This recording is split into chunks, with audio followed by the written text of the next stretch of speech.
SC సంక్షేమ సంఘం రాష్ట్ర నాయకుడిని, తెలంగాణ రాష్ట్ర నాయకుడిగా మేము మా సంఘం తరఫున మేము తెలంగాణ ముఖ్యమంత్రి అయినటువంటి పాలమూరు ముద్దుబిడ్డ యనమల రేవంత్ రెడ్డి గారికి మరియు అలాగే వారి మంత్రివర్గ సహచరులకు విజ్ఞప్తి, ముఖ్యంగా మా కొల్లాపూర్ నియోజకవర్గ ఎమ్మెల్యే మరియు మంత్రి అయినటువంటి జుబ్బల కృష్ణారావు గారికి కూడా ఒక విజ్ఞప్తి చేస్తున్నాం. దయచేసి ఈ నాగర్ కర్నూలు నియోజకవర్గ పార్లమెంట్ నియోజకవర్గ అభ్యర్థిగా శ్రీ డాక్టర్ మల్లు రవి గారికి తప్పకుండా టికెట్ ఇస్తే అందరం కలిసి ఐక్యంగా తిప్పలవాడ అతను గెలిపించి పార్లమెంట్ పంపే బాధ్యత మాది.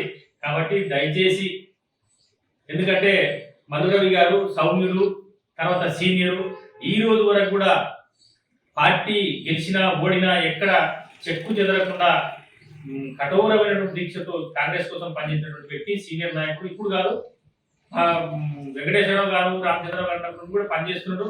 ఎవరికి కాంట్రవర్సీ లేకుండా పనిచేసినటువంటి వ్యక్తి. కాబట్టి దక్షిణ తెలంగాణకు జరిగినటువంటి అన్యాయానికి నాయకుడైనటువంటి నాయక లక్షణాలు ఉన్నటువంటి, తర్వాత అందరినీ కలుపుకొని పోయినటువంటి వ్యక్తి మల్లురవి గారు. కాబట్టి ఆ కుటుంబం ఈ రోజు వరకు కూడా ఎక్కడ కూడా రవ్వంతా కూడా పక్కకు పోకుండా, ఏ పార్టీలకు పోకుండా, పార్టీ లేకపోయినా ఓడిపోయినా గెలిచినా పార్టీని అడ్డుపెట్టుకొని ఉన్నటువంటి వ్యక్తి. కాబట్టి దయచేసి ఇంకోటి, ఈ నాగర్ కర్నూలు నియోజకవర్గం చాలా వెనకబాటుకు గురైంది. కాబట్టి దీన్ని డెవలప్ చేయాలంటే ఒక మల్లురవి గారికే సాధ్యం. కాబట్టి అది మల్లురవి గారికి ఎట్లా సాధ్యం అంటే జుబ్బల కృష్ణారావు గారు కానీ, తర్వాత రేవంత్ రెడ్డి గారు వీళ్ళందరి సహకారంతో తీసుకోగలుగుతారు.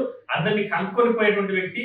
దక్షిణ తెలంగాణలో కాంగ్రెస్ ను తిరిగి బలోపేతం చేయడానికి కృషి చేసినటువంటి మల్లురవి గారికి తప్పకుండా టికెట్ ఇవ్వాలని చెప్పి మా మదారి కురువ తెలంగాణ మదాసి కురువల యొక్క డిమాండ్. ఈ నాగర్ నియోజకవర్గంలో కొన్ని వేల ఓట్లు ఉన్నాయి. కాబట్టి మేము డిమాండ్ చేస్తున్నాం, విజ్ఞప్తి చేస్తున్నాం ముఖ్యమంత్రి గారికి. మరియు విజ్ఞప్తి చేస్తూ మల్లురవి గారికి ఖచ్చితంగా టికెట్ ఇవ్వాలని చెప్పి కోరుకుంటూ జై భీమ్, జై మదాసి కురువ. జై మదాసి కురువ.